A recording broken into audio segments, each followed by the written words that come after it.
Yang syurut toharah itu kalau setelah. Ega. Kita mulai. Bismillahirrahmanirrahim. Assalamualaikum warahmatullahi wabarakatuh. Waalaikumsalam warahmatullahi Alhamdulillahirabbil alamin wabarakatuh. wassalatu wassalamu ala sayyidina Muhammadin wa ala alihi wa sahbihi ajma'in wa ba'du. Wa aqulu subhanaka la ilma lana illa ma 'allamtana innaka antal alimul hakim wa la haula wa la quwwata illa billahil aliyil azim. Rabbi shrah li sadri wa yassir li amri wa hlul 'uqdatam min lisani yafqahu qawli. Rabbi zidna ilma warzuqna fahma. Allahumma faqihna fid din wa 'allimna ta'wil. Allahumma anta rabbuna farzuqna al istiqamah. Amin ya Allah ya mujibas sa'ilin. Ayah bunda wali santri Ma'had Darul Ma'arif yang dirahmati Allah. Langsung saja karena ini ternyata Zoom-nya terbatas 40 menit dan ini sudah jalan hampir 10 menit nih. Berarti sekitar 30 menit kita mengkaji sama-sama, mengkaji ulang kitab Sulamut Taufik.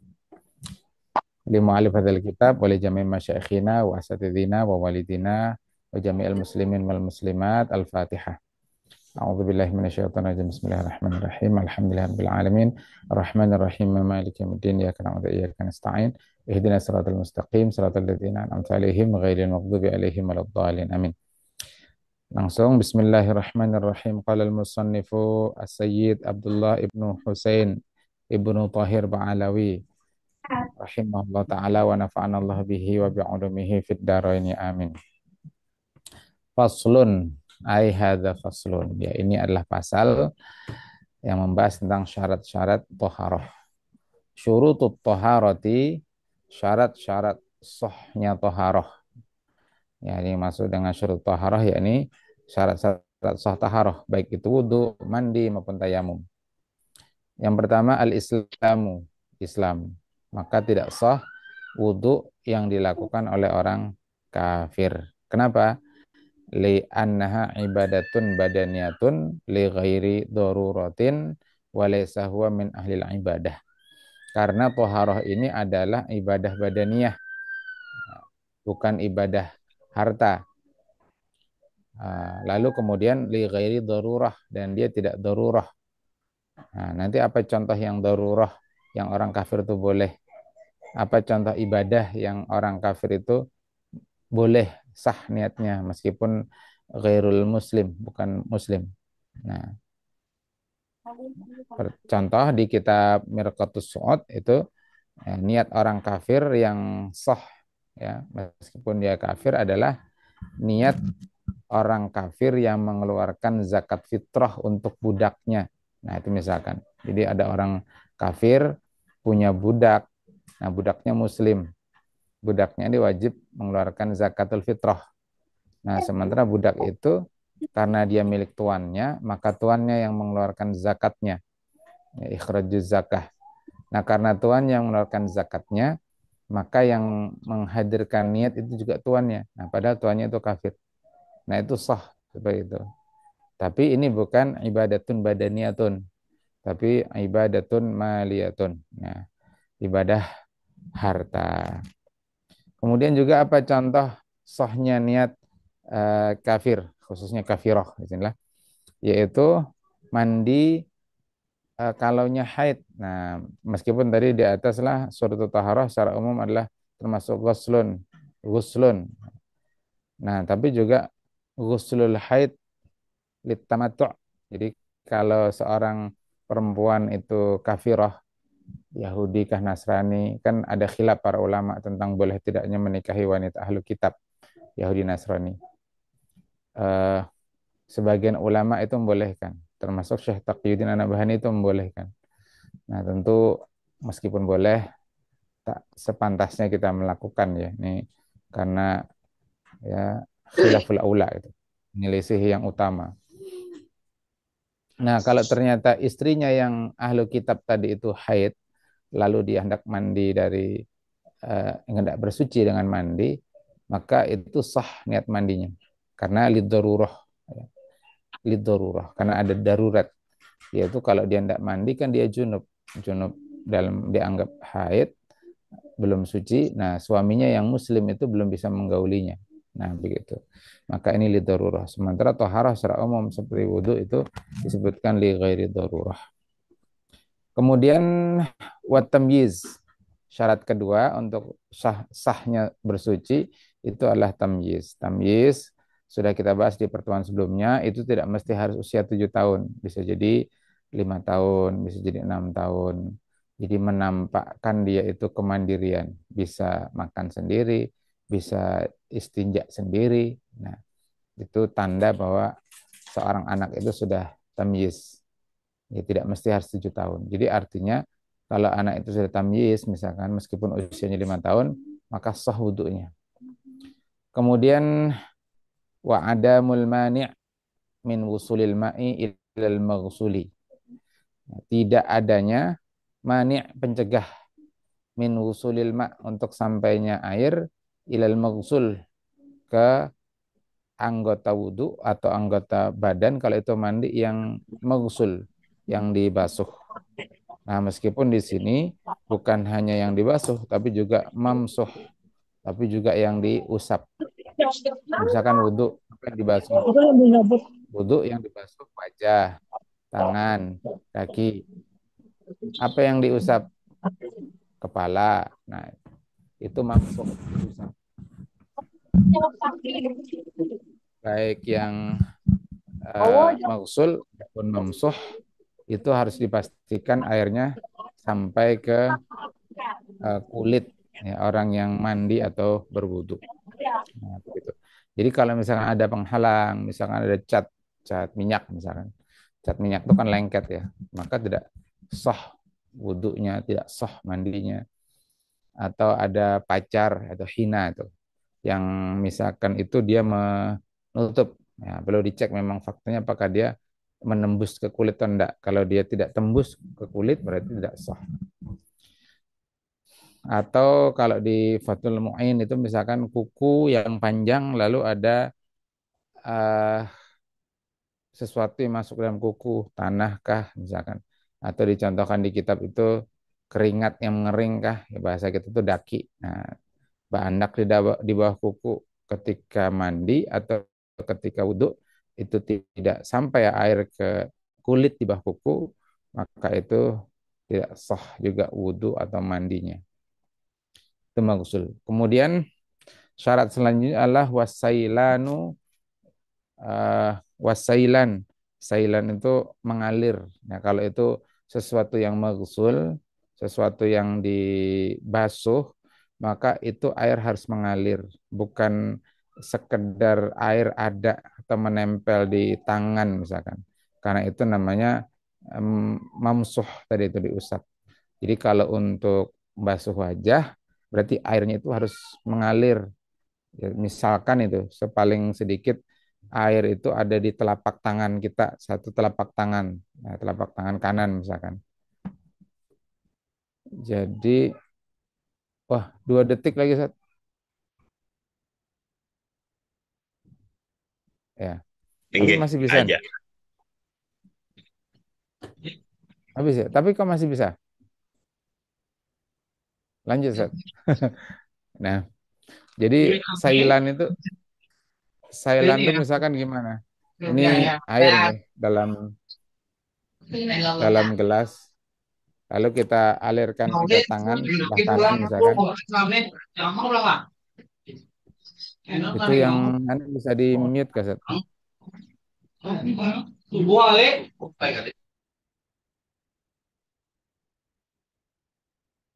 Sudah di mute Kak Sat?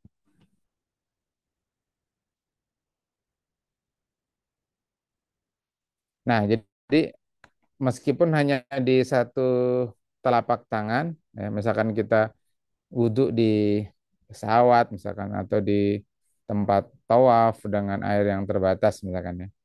Nah, dengan hanya satu genggam ini lalu kita usapkan kita basuh ya ke wajah, itu sudah terkategori sailan. Tapi kalau ini di tangan lalu kita goyang-goyangkan ya, tapi masih ada air yang menempel, itu mamsuh namanya. Itu hanya untuk apa itu, kepala dan telinga ya, tidak Sah kalau itu cara itu digunakan untuk wajah, tangan dan kaki. Nah, itu yang dimaksud dengan as-sailani. Ustadz Abu Jabar, apa kabar? Ini masih lanjut nggak? Masih bisa nggak? Ini sebenarnya sudah kembali ke Pro, tetapi kayaknya harus masuk ulang gitu loh. Sudah tadi konfirmasi ke ininya. Tapi Tapi ini, teruskan aja dulu, teruskan aja. Set. Amin. Assalamualaikum. Belikan. Ya.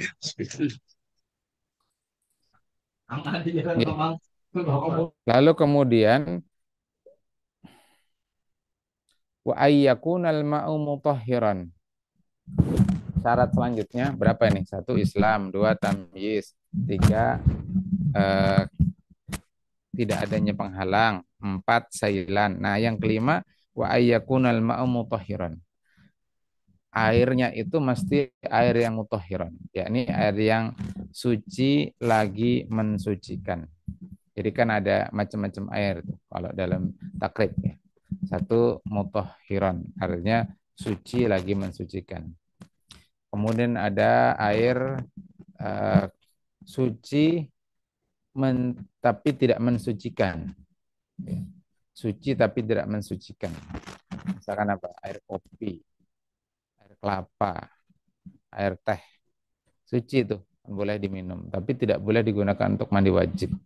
Tidak sah digunakan untuk berwudu, karena dia suci tapi tidak mensucikan. Lalu kemudian yang ketiga ada air yang mutanajis, ya air yang terkena najis. Jadinya juga tidak sah digunakan berwudu. Jadi harus mutahhiran. Bi alla yaslubasmuhu bi mukhal. Jadi agar yaitu air yang tidak yasluba, tidak hilang gitu.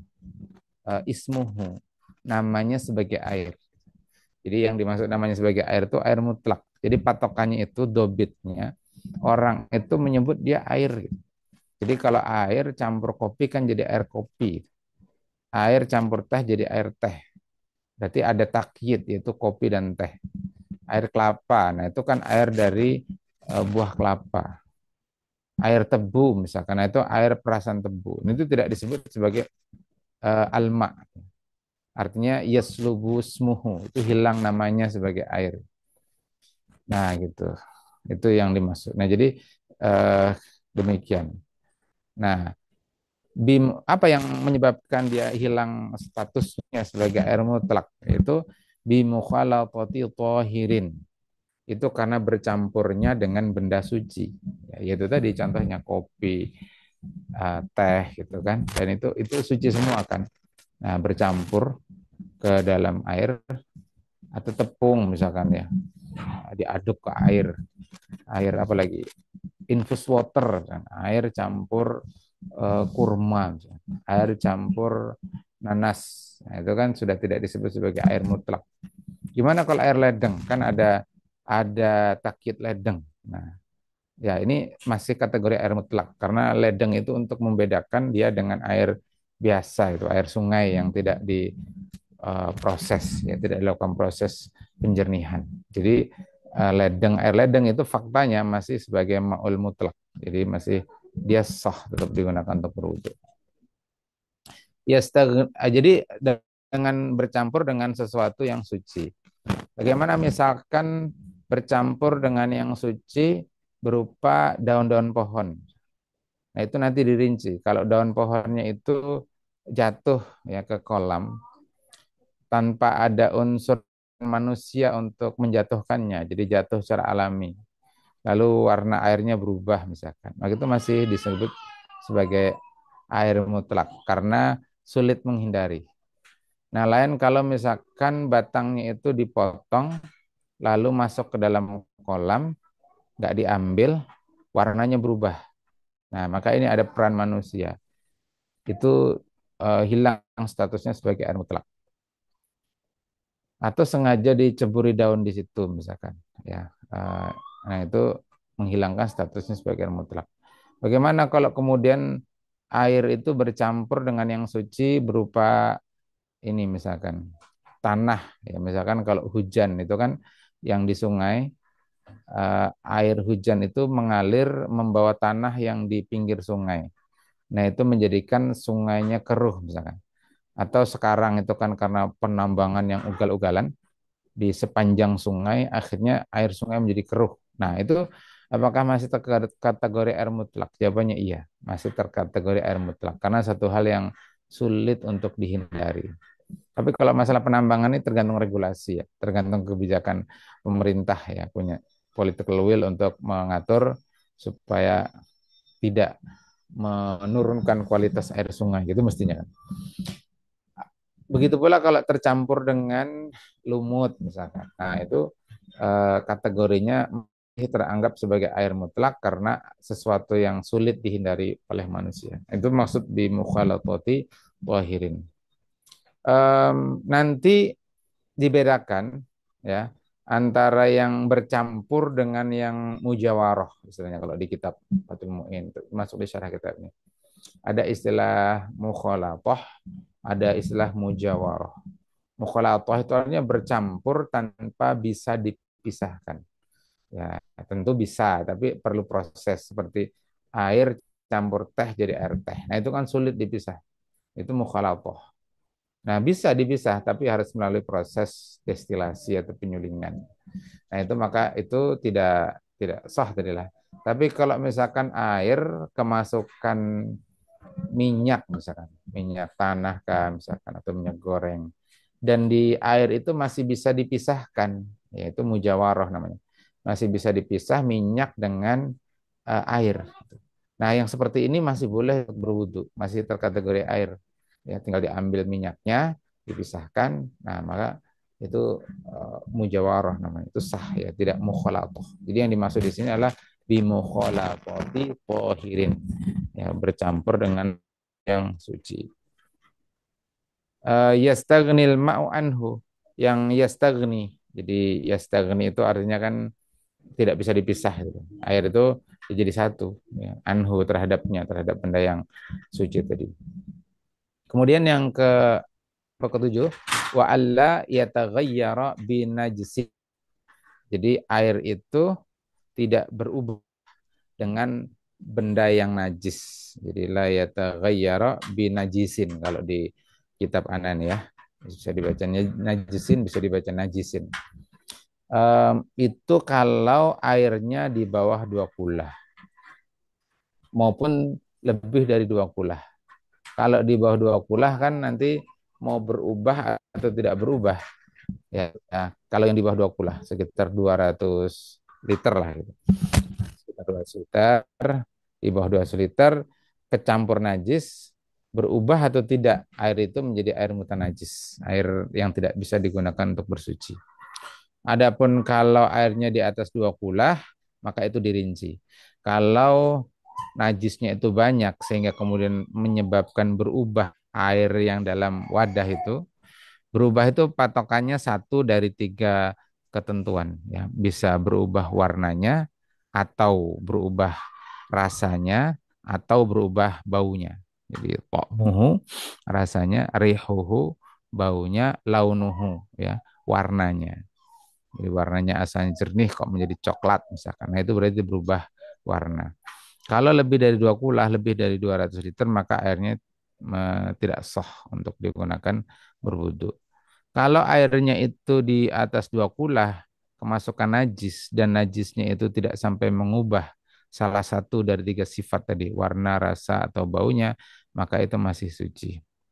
Bagaimana kalau misalkan ada wadah, ada air, lalu dijilat kucing dan di mulut kucing itu ada najis misalkan.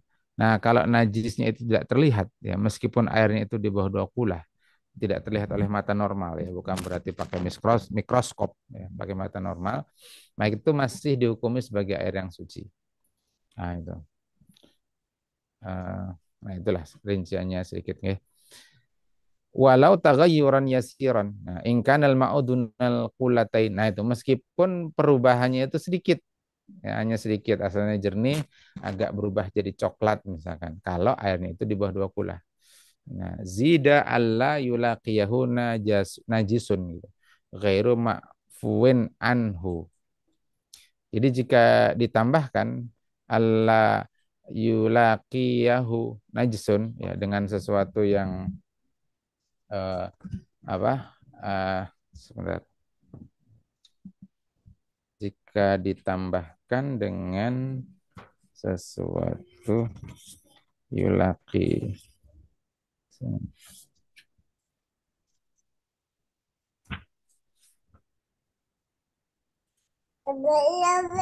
Apa? Apa Arsyad? Jangan. Nah, ini adalah jatuh kita babi. Apaan? Arsyadnya buat ngaji. Jangan anaknya.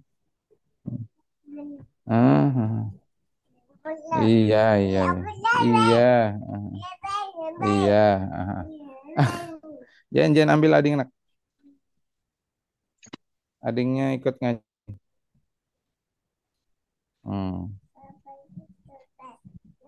Nah, jadi misalkan ditambah syarat tidak bertemu najis yang tidak ma'fu, ya. Jadi yulaki itu kan bertemu, ya, liko. Ditambahi syarat zida, ya, ditambahi syarat alla yulaqiyahu. Jadi yang menemui air itu yaitu najasun, atau di sini najisun, ya, kalau di kitab ulun najisun, ya, najisun ghairu ma'fuin anhu, itu najis yang memang nggak bisa dimaafkan. Jadi kalau contoh najis yang bisa dimaafkan tadi itu, ya, apa tadi? Seperti hirroh, ya, kucing minum air dalam wadah, ternyata di mulutnya itu ada najis, lalu tidak terlihat oleh kita. Atau misalkan lalat atau binatang buang kotoran, ya, di bak mandi kita, yang bak mandinya itu tidak nyampe 20 dan itu tidak terlihat oleh kita. Nah, itu ma'fu namanya, masih dimaafkan karena tidak terlihat. Jadi disyaratkan tadi najis yang bisa menjadikan air itu ternajisi kalau dia di bawah 20 adalah najisun ghairu ma'fuin anhu, yang tidak dimaafkan. Termasuk najis yang dimaafkan itu apa? Hewan yang tidak ada darah yang mengalir di tubuhnya. Ya, contohnya apa? Lalat, serangga, nyamuk. Nah, dia laron misalnya, termasuk itu jatuh ke dalam bak mandi, mati di sana. Mati. Nah, mati kan bangkai gitu. Bangkai kan najis, ya kan? Nah, tapi ini termasuk yang ma'fu. Jadi tidak menyebabkan najisnya air tersebut. Nah, tapi nanti akan beda hukum itu di kitab lain saya baca, ya. Kalau laron, misalkan nyamuk, itu sengaja kita matikan, habis itu kita masukkan ke bak mandi. Nah, bak mandinya di bawah 20 airnya. Nah, ini sengaja. Nah, yang seperti ini menjadikan air itu najis, ternajisi.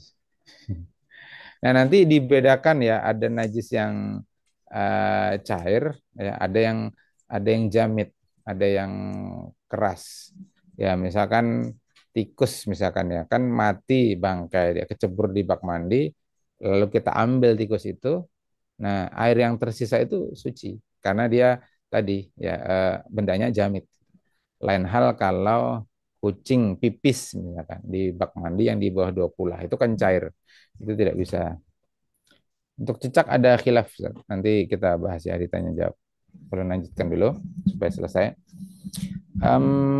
Walas tu'mila fi raf'il hadasi wa izalati najasin. Nah, air yang mutanajis ini atau juga air yang mukhalatah bitahirin tadi itu tidak boleh digunakan. Walas tu'mila, tidak boleh digunakan fi raf'il hadas, untuk mengangkat hadas. Nah, lafat raf'il hadas ini nanti disyarah oleh Syekh Nawawi Al-Bantani. Artinya kalau misalkan begini, orang itu tajdidul wudu, memperbaharui wudu. Dia maghrib sudah ada wudu. Lalu menjelang isya dia mau wudu lagi. Padahal sampai isya dia tidak batal. Maka ketika dia wudu untuk tajdid, ya, perbaharui wudu itu kan sunnah hukumnya. Maka dia boleh itu berwudu dengan air yang mutanajis. Ya. Jadi atau yang bukan terkategori air. Misalkan dia wudhu dengan air kelapa, misalkan, atau wudhu dengan air mata. Nah itu sah, ya boleh gitu. Karena itu kan bukan raful hadas. Atau begini, dia punya dua wadah. Wadah pertama air mutlak, wadah kedua air mutanajis atau air mustakmal bisa juga. Nah, di basuhan pertama dia menggunakan air mutlak. Di basuhan kedua dan ketiga, dan itu hukumnya sunnah ya, dia pakai air yang mutanajis misalnya. Itu tidak apa-apa. Ya ini anu kan secara secara fikih begitu penjelasannya. Nah, wa au izalatin najasin. Dan air yang mukhalatah dari ya, yang tercampur tadi, yang lain air mutlak atau tercampur dengan najis itu tidak boleh juga untuk izalatun najas, yang menghilangkan najis. Jadi misalkan ini anak pipis di di ambal misalkan ya, ada bagian tertentu ya, bagian ujung misalkan dari ambal itu harus mesti air mutlak, gak boleh air yang mutanajis atau air mustakmal yang bekas digunakan untuk wudhu wajib misalkan.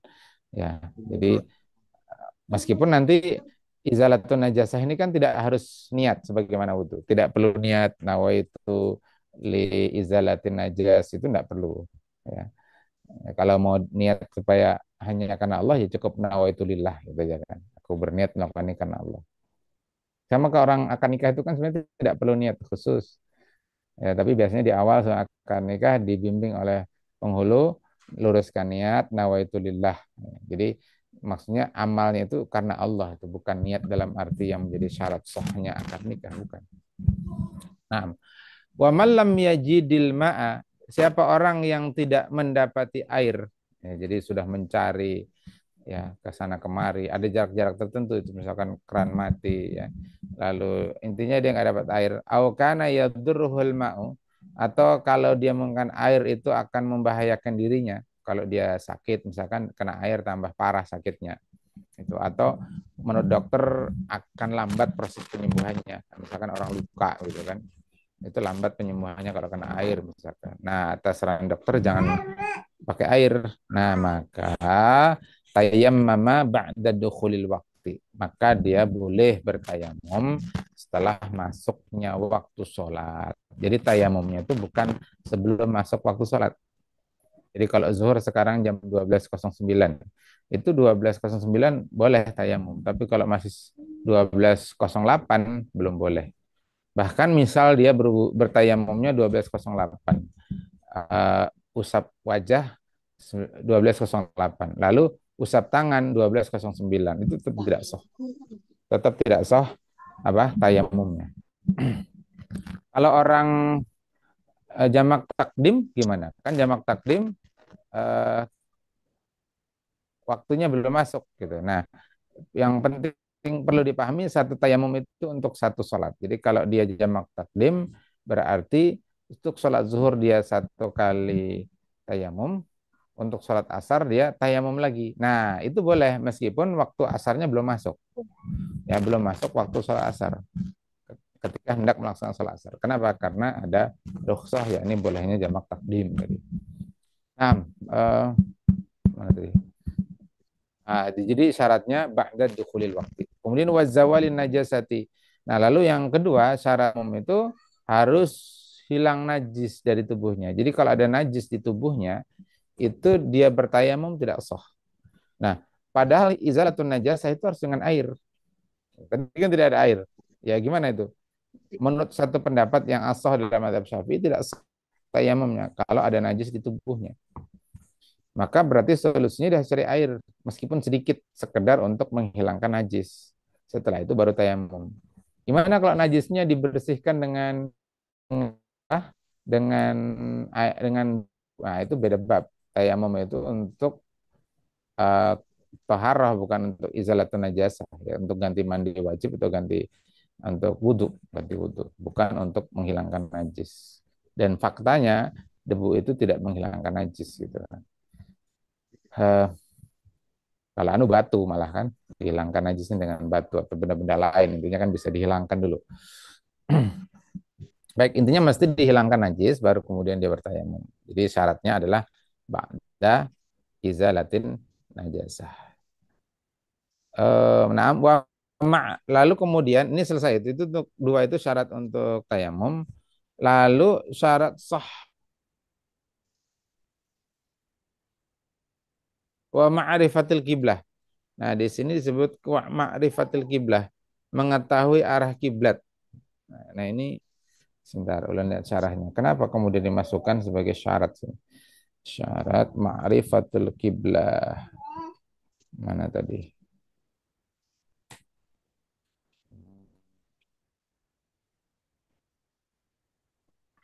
Ma'rifatul kiblah. Mana tadi? Ah, ini. Jadi tayamum ini masih syarat tayamum. Bi ayyajtahida fil qiblah qabla tayamum. Ya, jadi dia ber ini maksudnya sebenarnya untuk keperluan sholat ya, sebenarnya untuk keperluan sholat. Karena untuk wudhu itu menghadap kiblat hukumnya sunnah. Tayamum juga hukumnya sunnah. Artinya begini, supaya dia segera sholat setelah tayamum, tidak berijtihad dulu, berusaha mencari mana arah kiblat. Jadi ba'da ma'rifatil kiblah. Setelah dia berusaha mencari arah kiblat, baru dia tayamum. Nah gitu maksudnya. Kemudian biturabin khalisin tohurin. Nah, tayamum itu dengan turab, dengan tanah yang khalis, yang murni. Artinya tidak bercampur dengan tanah liat, misalkan yang tidak ada turab, tidak ada debunya. Nah, itu bercampur. Ini tanah yang gembur, yang ada debunya, Kemudian tohurin, tanahnya itu suci, tidak bercampur dengan najis. Jadi tanah ya, bukan pasir. Kalau bercampur pasir itu bukan tanah namanya. Kan pasir itu asalnya dari batu yang hancur ya, jadi kecil-kecil, bukan dari tanah dia. Jadi khalis itu murni, murni tanah. Tahur suci, tidak bercampur dengan najis. Lahu gubarun, ya. Yang pada tanah itu, pada turab itu ada gubar, ada debunya. Jadi supaya apa? Bisa isti'ab, bisa diratakan di wajah dan tangan. Kalau nggak ada debunya, misalkan tanah liat, itu nggak bisa digunakan untuk tayamum karena nggak ada yang bisa diratakan ke wajah dan tangan. Fil wajhi wal yadain, ya, karena nanti akan digunakan untuk diusap ke wajah dan dua tangan. Yurattibuhuma, dan itu mesti tertib, yakni wajah dulu baru tangan. Bidorbatain, dengan dua kali pukulan. Jadi kalau kurang dari dua pukulan tidak sah, disebutkan di sini. Lebih dari dua pukulan itu makruh. Jadi fala yakfi bidorbatin, nggak cukup hanya dengan satu pukulan. Eh, Kalau lebih dari dua itu jadi makruh. Nah, prakteknya gimana? Jadi gini, eh, tangan dipukul Bismillahirrahmanirrahim, tangan dipukulkan ke turab khalisin tahurin, pukul sambil dirata-rata, eh, lalu diusapkan ke wajah. Nah, ketika diusapkan wajah atau memindahkan tangan dari tanah ke wajah itu bisa menghadirkan niat. Nanti niatnya kita bahas. Atau ketika sudah mengusap di wajah. Nah, dianjurkan dari bagian atas dulu, sunnah ya, baru diratakan. Kalau belum merata jangan diangkat. Karena kalau diangkat jadi air mustakmal. Jadi air mustakmal, jadi debu mustakmal, mustakmal. Nah, itu jadi uh, yang nggak bisa digunakan lagi. Jadi harus rata, terutama nih ya, disebut di kitab Fathul Mu'in itu yang di antara dua mata ini, antara mata dan telinga ini, nah, di ujung ya diletakkanlah. Nah, nanti sambil menghadirkan niat. Lalu kemudian uh, mukul lagi yang kedua. Nah, nanti dilihat kalau ada pakai cincin misalkan dan ada ada memungkinkan debu itu untuk masuk di sela-sela cincin, maka melepasnya tidak wajib. Tapi kalau kira-kira tidak masuk karena cincinnya rapat, ya, maka mesti dilepas cincin. Karena kalau air lebih mudah masuk, tapi kalau debu itu lebih sulit. Jadi harus lebih hati-hati kalau pakai cincin. Jadi pukul kedua lalu diratakan begini caranya, yang kiri anak ke belakang begini, diratakan. Nah, baru yang kanan ke kiri. Nah, gitu dah, kelas. Ya, itu. Itu kaifiah tayamum. Bidorbatain biniyati istibahati fardus shalah. Nah, dengan niat agar dibolehkan melaksanakan fardus shalah. Jadi kalau sekedar nawa itu tayamum misalkan gitu. Nah, itu tidak sah. Disebutkan di kitab ini tidak sah. Jadi harus harus ada pernyataan tadi eh, eh, niat supaya dibolehkan sholat. Nah, meskipun tidak disebut sholat apa, ya dimutlakan saja, bukan sholat zuhur kah, asar kah. Kalau mau ditakkid boleh juga. Nah, nawaitu tayammum listibahati sholatil fardil asri fardalillahi ta'ala misalnya. Itu boleh. Lebih lengkap. Tapi seminimal itu nawaitu tayammum listibahati sholatil fardi atau listibahati fardis sholah. Jadi harus ada itu listibahati fardis sholah. Kenapa? Karena memang tayamum itu dia bukan hukum asal. Dia hukum ya rukhsah ketika tidak ada air dan sifatnya dia bukan untuk raful hadas. Dia tidak menghilangkan hadas. Makanya nanti kan kalau seseorang sudah tayamum mau sholat ternyata air ngalir atau misalkan hujan, ya maka itu dia mesti wudu, ya. Dan kalau dia meneruskan sholat tidak sah sholatnya, ya, tidak sah sholatnya. Itu dan sifatnya tayamum itu satu tayamum hanya satu untuk satu sholat fardu. Ya, satu tayamum hanya untuk satu sholat fardu. Kalau sholat fardu beserta nafilahnya boleh. Misalkan qabliyah zuhurnya 4 rakaat, habis itu zuhur 4 rakaat, ba'diyah zuhurnya 4 rakaat dengan satu tayamum boleh.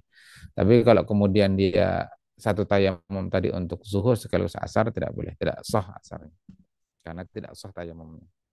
Jadi biniatis tiba hati fardhu salah ma'an naqli wa wa mashi awalil wajhi. Ya. Niat itu kapan hadirnya? Ya, yaitu ketika tadi nakal, yakni tahwil, memindahkan debu yang di tanah tadi bergerak ke wajah itu sudah boleh hadir niat. Ya, tetapi kalau hendak aman ya pas mashil wajhi, mashi awalil wajhi, ketika awal mengusap wajah. Nah, itu hadirnya niat.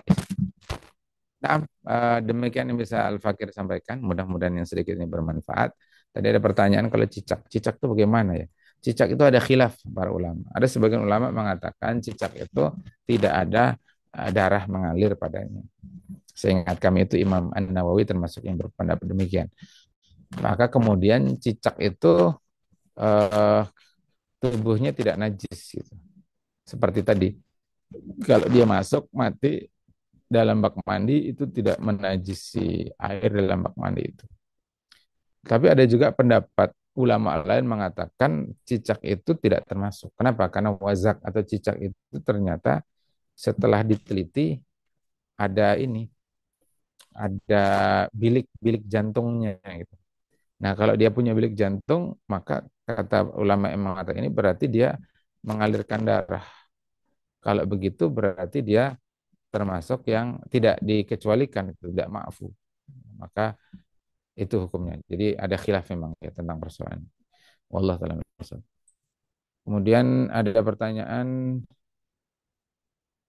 afwan air mineral dan air gambut warnanya mirip teh. Bolehkah dipakai untuk bersuci? Boleh air mineral. Air mineral itu ya mirip-mirip dengan air ledeng saja sebenarnya. Ya mirip ya dari sisi bahwa ada zat-zat kimia tertentu yang dimasukkan. Ledeng itu kan begitu juga. Ada kaporit, ada polarit. Air mineral boleh. Air gambut, dia ini seperti air yang tercampur dengan tuhlab. Kalau di kitab tuhlab itu artinya apa? Eh, ini ganggang, ya. Apa yang hijau-hijau, lumut. Nah, lumut, ganggang, lumut. Nah, itu begitu. Jadi mas sesuatu yang tidak bisa dihindari oleh manusia, maka itu dimaafkan. Dan debu yang menempel di dinding, ya, selama itu debu dari tanah boleh yang menempel di dinding. Kategorinya tadi tahur apa turabun khalisun tahirun boleh kayak karena itu dari tanah. Wallah taala misal. Ada lagi yang disampaikan ayah bunda?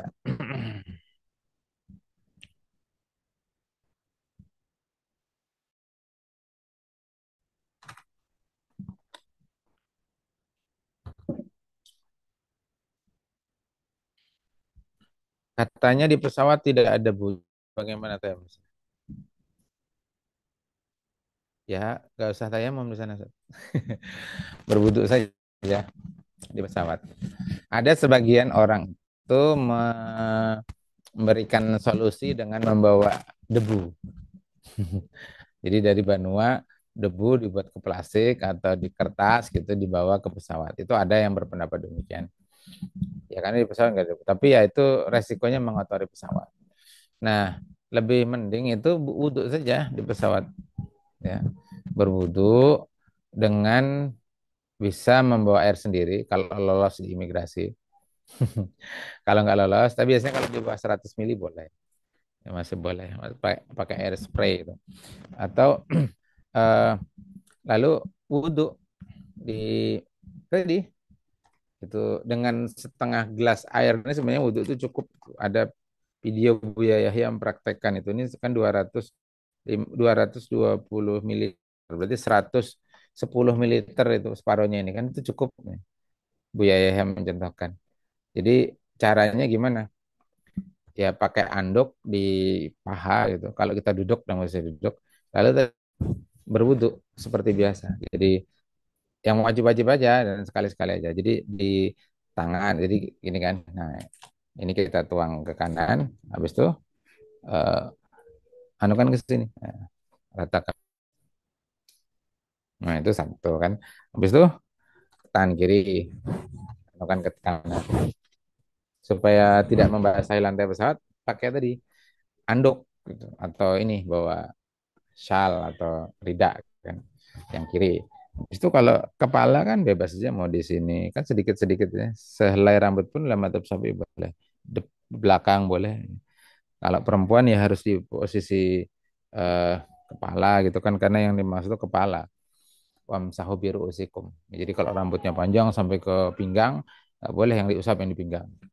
Telinga lewati karena sunnah, karena lalu kaki. Nah, kaki kalau kaki kanan berarti kan tangan kiri, anu kanan kanan. Kalau kaki kiri, air di tangan kanan. Itu cukup segini, ya. Jadi, airnya di mana? Kalau nggak lolos di imigrasi, ambil di WC di pesawat ada. Ya. Itu solusinya. Air di bak kamar kecil ada kotoran cicak, berarti nggak boleh untuk istinja.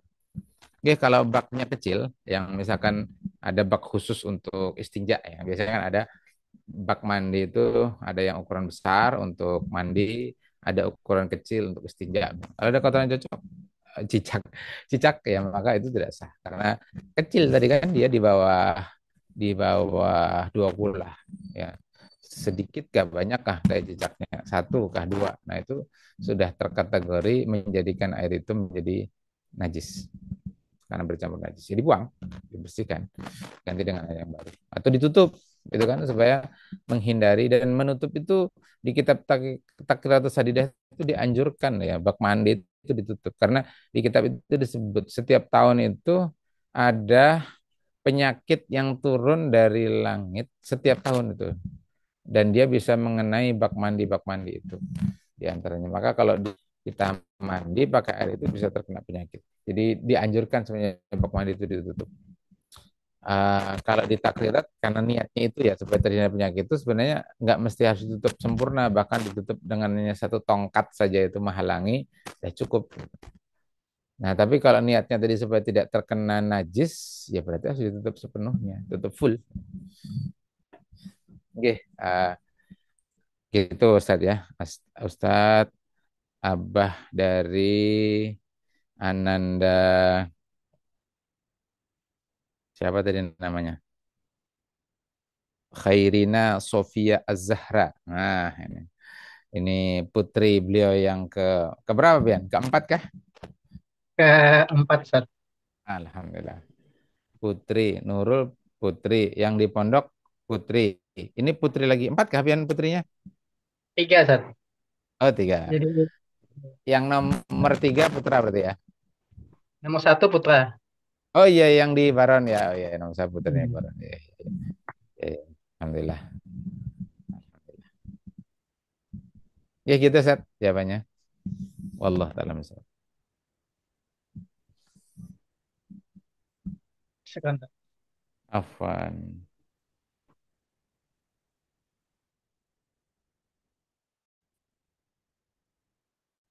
Gimana? Ada lagi? Ada satu mungkin nambah guru sedikit pertanyaan nih. Kalau dilibas gimana? Oke. Dilibas. Jadi awalnya pakai air bernajis atau air yang tercampur tadi. Karena memang sayang dengan air itu misalnya ya, anggaplah itu di bak mandi WC. Nah, itu rasa sayang, kemudian dipakai dulu.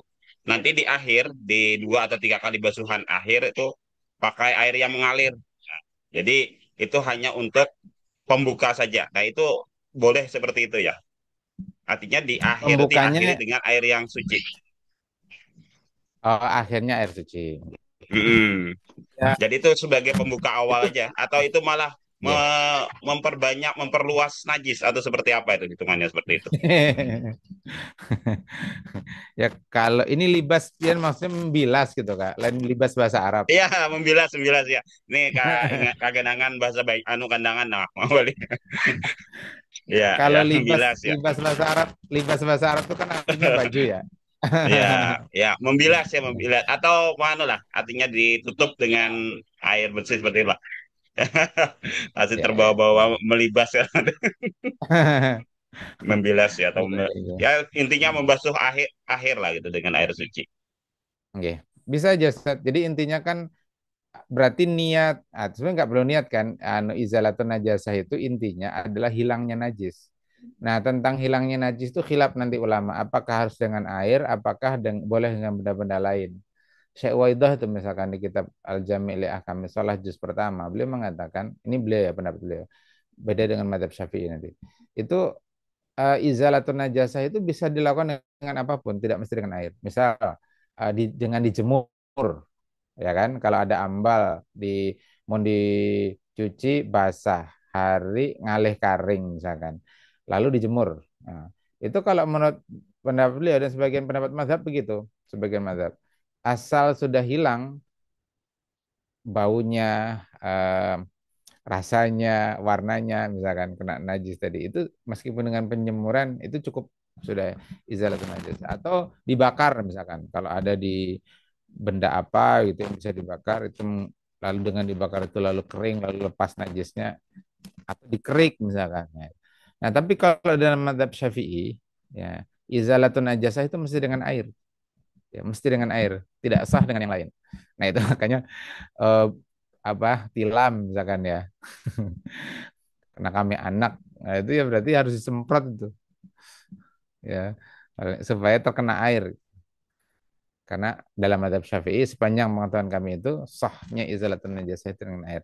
Nah, a- anu sebaiknya seperti yang Bian tanyakan tadi, yaitu kalau sayang tadi dengan air yang bersih lah, karena terbatas misalkan, lalu kemudian dia pakai air yang mustakmal atau air yang mutanajis tapi nggak terlalu najis gitu kan.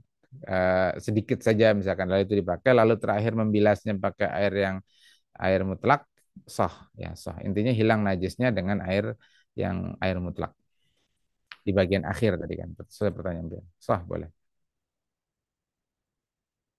Kalau waktu sholat tidak sadar ada bekas cat, lalu ketahuan bekas chatnya, apakah untuk enggak Ustaz, harus diulang karena tidak sah ya. Eh, Syarat sah salat ini tahu atau tidak tahu, dia menjadi penentu tetap tidak sahnya salat. Jadi, tadi karena misalkan biasanya cat minyak itu ya yang agak sulit dihilangkan. Nah, lalu wudhu ternyata setelah sholat masih ada bekas catnya. Ya. Kalau masih ada waktu, ya artinya masih dalam waktu itu, misalkan zuhur, masih ada waktu ya segera dibersihkan, wudhu lagi, sholat, sholat lagi. Kalau lewat waktunya berarti dikodok. Itu kalau di anggota wudhu loh, Ustaz, kalau misalkan di luar Hmm, anggota wudhu ada catnya, nggak apa-apa ya? nggak apa-apa, kecuali mandi, mandi wajib. Iya. Kalau di luar anggota wudhu kena cat, nggak apa-apa. Oh ya, Ustaz, mengenai tayamum, Ustaz. Eh, Ya. ini pernah dengar ketika kita tangan ada perbannya, pernah Hmm. apa dengar YouTube-nya Buya Yahya itu, malah keduanya, Ustaz. Wudhu iya, tayamum juga. Iya, Ya, kan pernah kita bahas juga di sini. Hmm. Dan dengan rincian-rinciannya. Jadi ada rincian hukumnya itu. Misalkan diperban di tangan, ya, diperban di tangan. Maka di bagian tangan yang diperban itu diusapi air, lalu kemudian tayamum. Gitu. Kal, Secara umum begitu, secara umum. Rinciannya pernah kita bahas di sini. Lalu kemudian misalkan gini, tangan kiri ya, tangan kiri diperban. Maka wajah aman misalnya, wajah dibasuh, entah membasuh wajah sendiri atau dibantu orang lain. Tangan kanan entah sendiri atau dibantu. Nah, misalkan tangan sini diperban, bagian sini dibasuh dengan air, sini basuh. Nah, yang di sini dilewati tapi tayamum. Nah, itu tayamum. Jadi dengan tayamum. Baru kemudian usap kepala, baru kaki. Jadi kalau itu diperbannya di bagian tayamum, yaitu tangan dan kaki. Secara umum demikian. Sudah pernah kita bahas ini rinciannya. Memang begitu di kitab-kitab Madzhab Syafi'i aturannya demikian. Tapi nanti ada gini ya. Rasanya ada kok di YouTube yang sebelumnya sudah pernah ulun tulis juga. Sebentar. Kayak inilah clear aja sesuai pertanyaan kan. Ada rinciannya begini. Ulun bacakan dikit. Itu biasanya di kitab itu judulnya Ashabul Jababiroh. Ya. Orang yang diperban. Judulnya itu orang yang diperban. Entah. Nah, rinciannya gini. Jika perban itu di anggota tubuh yang diusap ketika tayamum, itu wajah dan tangan. Ya, berarti al-wajhu wal yadain. Maka dia berwudu, kemudian sholatnya mesti diulang. Gitu. Sama saja apakah diletakkannya atau dipasangnya eh, perban tadi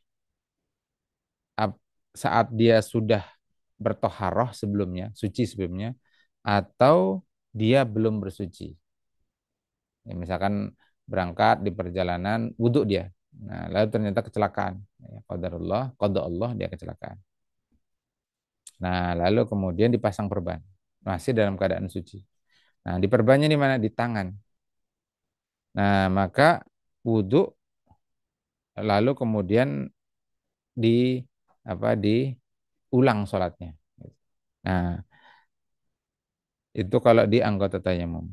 Dan jika tadi wudhunya caranya apa? Ya tadi ketika melewati anggota tayamum ada yang yang tangan tadi diusap lalu kemudian tayamum.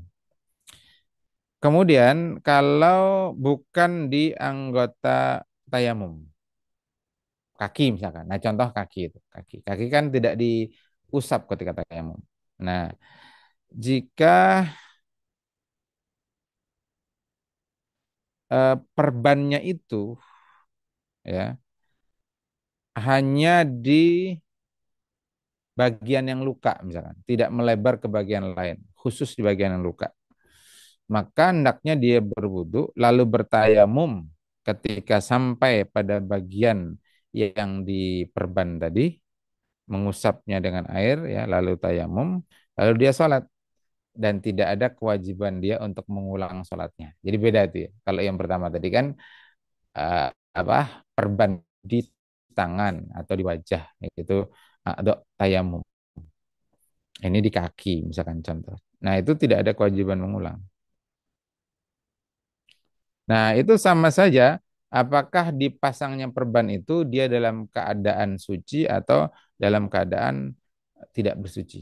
Nah, itu dia tidak ada kewajiban mengulang sholatnya. Itu keadaan eh, kedua ya. Jadi keadaan pertama kan di anggota tayamum yang diperban. Yang ketiga, jika perbannya itu melebar sedikit, di luar bagian luka. Nah, faktanya begini, begini banyak gitu. Seperti itu kan. Artinya perbannya itu misalkan lukanya hanya 10 cm. Nah, diperbannya 14 cm misalkan. Ya, 2 cm ke kanan, 2 cm ke kiri misalkan. Jadi kan melewati itu, melewati dan kebanyakan begitu faktanya, ya. Eh lalu dia dipasang perban itu dalam keadaan suci. Nah, keadaan suci. Maka apa yang dia lakukan? Dia berwudu, lalu bertayamum ketika sampai pada bagian ini perban, mengusapnya dengan air di daerah perbannya, lalu kemudian sholat dan tidak ada kewajiban mengulang sholatnya. Itu apa? Karena dia sudah suci dari sebelum pasang perban. Tapi kalau dia tidak dalam keadaan suci ketika sebelum dipasang perban, maka dia mesti mengulang sholatnya. Wa yusolli alaihi i'adah. Terus yang selanjutnya, yang terakhir, kalau perbannya itu banyak, ya melebar.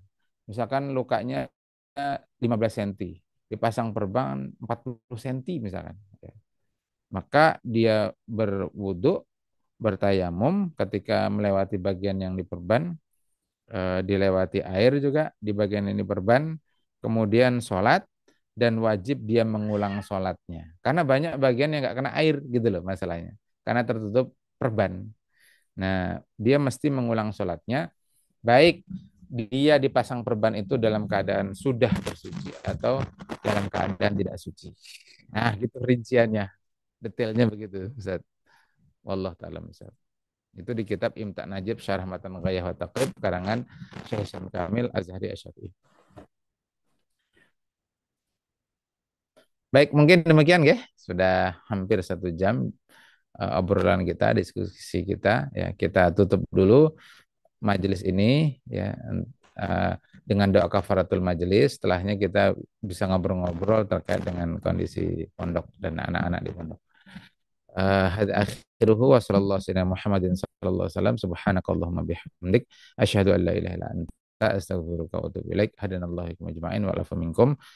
Assalamualaikum warahmatullahi wabarakatuh.